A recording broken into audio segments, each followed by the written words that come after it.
The Sensory Intrusion by the Memeticist. Chapter 4. The heat in the vacant lot didn't just radiate, it pressurized the air, turning the scent of sun-bleached sand and the distant creosote into a physical weight. Arjun sat at his usual plastic crate near the community tree, his body a corded mass of tendons that remained unusually still, like a statue carved from dark wood.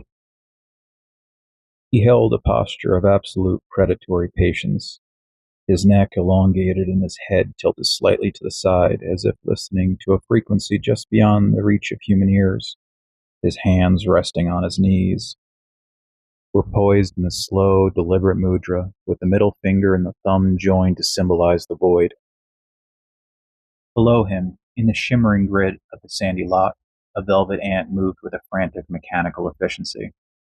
The parasitic wasp, a vibrant dash of scarlet against the gray-white earth, did not crawl so much as it vibrated across the terrain. Its movements were erratic yet purposeful, a series of sharp, jagged angles that mirrored the way the wind cut through the park's desiccated landscape. It paused occasionally, its antennas drumming against the sand in a perfunctory twitch, a rhythmic tapping that seemed to sync with the internal tempo of the desert itself. When the wind surged, carrying the sulphurous stench of rotting grapefruit, the wasp would hunker down, its legs locking into the earth with the same heavy, resolute stillness that Arjun held above it. To the desert creature, this lot isn't vacant, subterranean city, and Arjun is the only giant who knows where the heavy doors are hidden. As the velvet ant continued its erratic patrol, it suddenly stopped, its legs digging into the sun-baked crust. This isn't the aimless scouting of before. The wasp began to vibrate, its entire thorax shuddering with mechanical intensity. Then comes the sound, a sharp, rhythmic stridulation, a series of high-pitched chirps and raspy clicks that seem to echo the dry rattling of the wind through the park's ironwood trees. To the human ear, it's a tiny, desperate alarm, but to Arjun, it's the sound of a parasite finding its mark. The wasp's mandibles tore at the sand, sending gray plumes into the air as it began to descend towards the hidden host colony.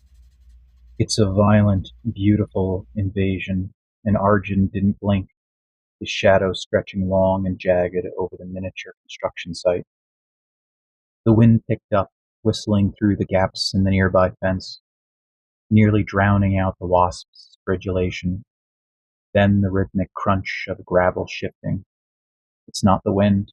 It's a heavy, deliberate footfall approaching from behind Arjun's crate. The ant vanished into the earth, leaving only a small, collapsing hole.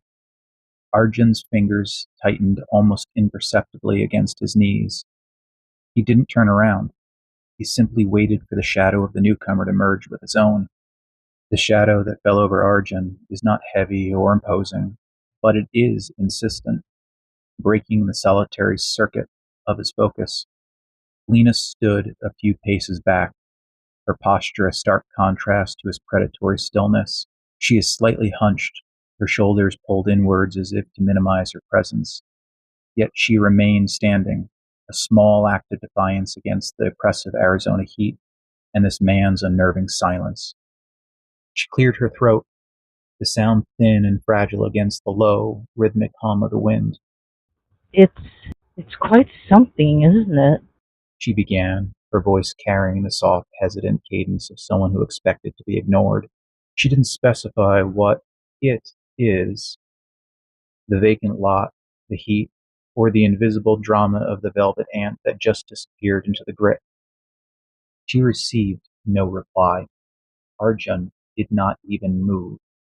He remained a statue of dark wood and corded muscle, his head tilted in that same listening angle. Lena took a half step forward, the gravel crunching beneath her shoes with an amplified sharpness. She tried a different angle, her tone shifting towards a forced, nervous politeness. I saw you here yesterday too. I'm Lena. I live just over by the pink forest. She gestured vaguely towards the cluster of plastic flamingos in the distance. her fingers twitching with a perfunctory rhythm that she seemed unaware of. She waited for a response, a nod, or even a glance, but Arjun's gaze was fixed on the small, collapsing hole in the sand where the wasp vanished. The silence between them stretched, thick and pressurized, like the air inside the second-hand bookstore. To Lena, silence felt like a judgment. To Arjun, it is simply the natural state of the void. They say those ants have a nasty sting. She added, her voice dropping an octave, becoming flatter and more hollow. But I suppose everything out here has a way of protecting its own.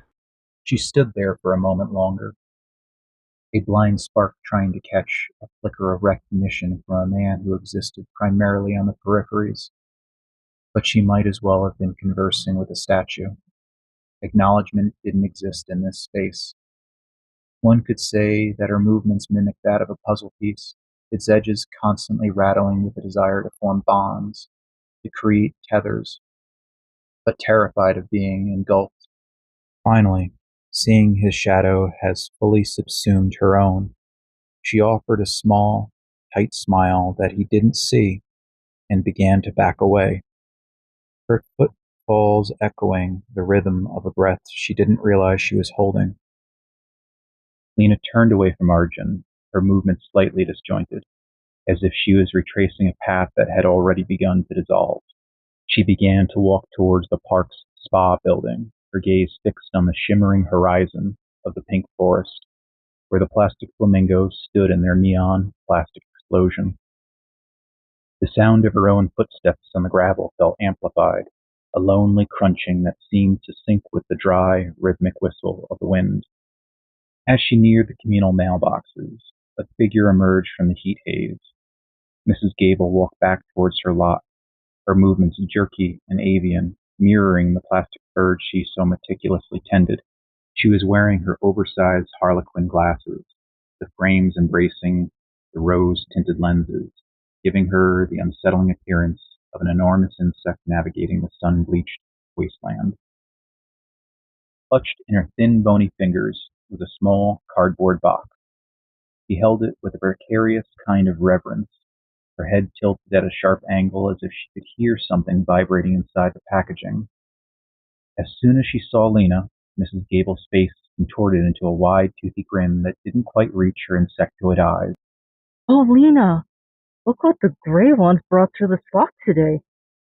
Mrs. Gable chirped, her voice a fraction of a note off key. She tapped the side of the box with a rhythmic, perfunctory twitch. It's heavy, solid.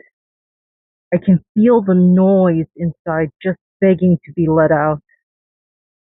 Lena slowed her pace, her shoulders hunching further inward.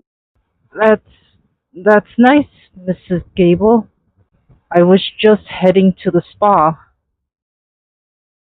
Mrs. Gable stopped entirely, blocking the path. She leaned in closer, the scent of Windex and the sweet, rotting citrus clinging to her like a physical shroud. Don't be in such a hurry to wash away the day, my dear. The water in there, it's too still, too quiet. She held up the box between them, the light catching the shipping tape until it looked like translucent, yellowed skin. I had a dream about the shape, a perfect three. Three is a door, Lena. Three is a breath. She began to hum that same off-key tune, her eyes fixed on Lena with a predatory intensity that made a sharp, hot needle of pain bloom behind Lena's brow. Without waiting for a reply, Mrs. Gable stepped around her and continued towards her flock of flamingos, her shadow flickering across the sand like a jointless thing, turning away into the deep. The air surrounding the spa was thick and stagnant, a sharp contrast to the scouring wind of the open lots. Here, the scent of over-chlorinated water mixed unpleasantly with the sweet, heavy rot of fallen citrus from a nearby stunted lemon tree. A cloud of black soldier flies swirled in a frantic low-altitude orbit around the entrance, their iridescent bodies hitting the screen with a thud of thrown gravel. Lena stepped through the swarm, her skin crawling as the flies parted and then instantly coalesced behind her. The interior of the spa offered little relief. The humidity was a physical weight, smelling of damp concrete and old soap.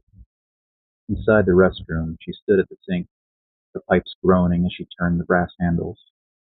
While washing her hands, the rhythmic splashing of water was interrupted by the heavy, uneven crunching of tires on the loose stones outside, followed by the metallic clink hiss of a cooling engine. She dried her hands in a rough paper towel and pushed back through the screen door. Standing in the shimmering heat next to a battered white maintenance truck were Travis and Alvin. They were the ones responsible for the aesthetic upkeep and the mechanical flow of the park. If anyone was going to answer for failing fly traps or clotted drainage that grew in swarms, it was them. Alvin stood by the driver's side door, his posture slumped and heavy, his eyes fixed on a specific spot on the gravel as if he was reading a hidden script. Travis was already moving towards the back of the truck, his movements sharp and twitchy. The flies. Lena said, her voice sounding small and brittle in the dead air of the spa porch. She gestured to the humming black cloud. They're getting inside the drains now. It's not right. Travis didn't look up. His hands were busy fumbling with a rusted toolbox.